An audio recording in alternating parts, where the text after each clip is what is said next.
So virgin lips, untouched, perfect time to kind of get the right way, right shape for it. Now, I've talked about this before. If you zoom in, you'll see she has very youthful lips and they're tight. So there's not lots of wrinkles in the lips.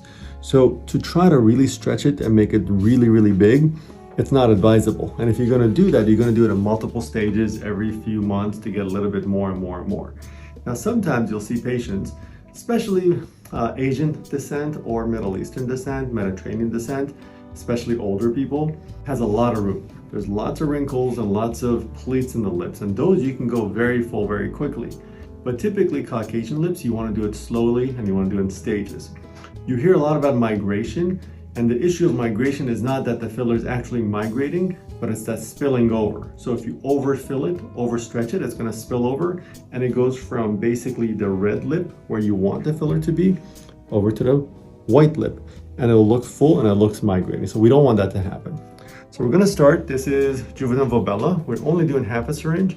We're going to be very conservative, and you'll see the fillers. So I'm injecting both anterograde and retrograde. That means the needle goes in, pushing filler in, the needle comes out, threading filler out. How bad was that? Oh, not bad at all. All right, good. And as you can see, she is awake. She's not anesthetized, she's not lying. To just have some topical numbing and good gentle technique, it's very tolerable. I'm rolling the lip out, exposing the wet-dry border and injecting it. Now, you have to examine lips. You cannot just fill the lips like a sausage. You can't just fill the whole thing the same way. If you look at her lips, you'll see she is fuller right here. She has some fullness right there. I've not injected that yet. So I don't want to inject that. So I'm looking at that saying, okay, she's not full here. She's full here. So we're going to avoid all of this, and I'm going to go on the other side. So don't enhance areas that are already full.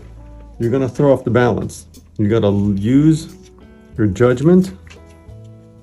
Rolling the lip out, wet dry border, injection is going anterograde and retrograde. That means going in, filler goes in, coming out, filler goes in. And you will see me inject a whole bunch of times, but look, the plungers barely moved from 0.5. Why? Because this is true micro droplet. You don't want to put a big clump of filler and then have to sit there and massage and massage and massage. That's not the right way of doing it. Plus, when you're doing micro droplet, it's safer. If you happen to be in a blood vessel, you're not going to occlude it. You're not going to get vascular occlusion by putting a tiny micro droplet of filler. But if you put a big chunk, yes, you will. Now, I'm examining her bottom lip and top lip. I want to have balance and proportion. So what I'm going to do is I'm going to go to the bottom lip very conservatively. Typically, bottom lips, you want more fullness in the lateral aspect, and the top lip, you want more fullness in the middle, but every lip is different. Some people have a different preference. Some women love a keyhole appearance, where it's fuller here and less full in the middle. So it has to fit their face nicely.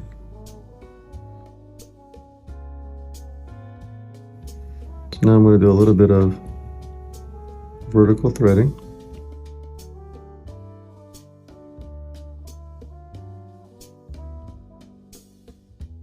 And with that technique, you get a smoother flow right there. And again, nothing's in the white lip.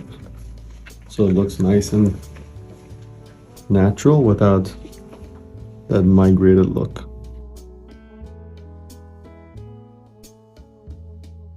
Very tiny little droplets.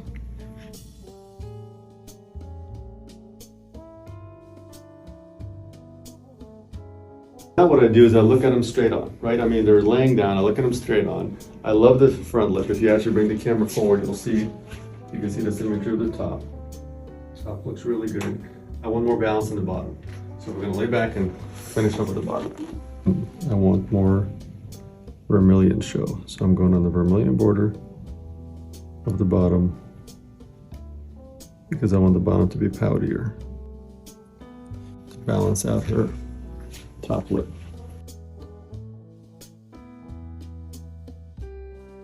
What that does is it basically extends the height. I'm checking from multiple angles, from side, from top, having them sit up. The top view is a really good view if your room allows you to. If you go back there with the camera, you'll see me standing up here. If you actually stand, this is called a helicopter view and allows you to really look at symmetry nicely. But sometimes some of your rooms, injector rooms, may not allow that to happen.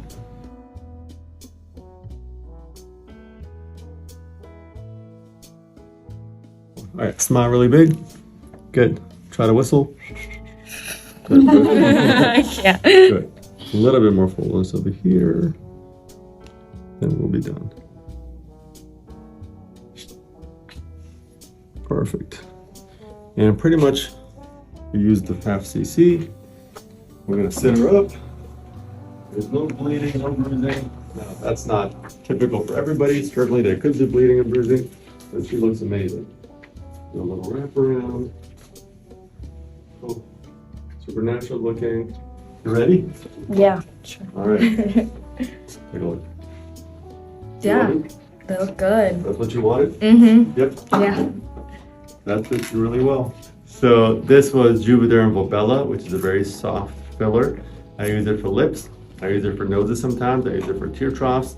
I use it for very, very fine lines, especially around the smile lines. Wrestling Kiss is my next favorite.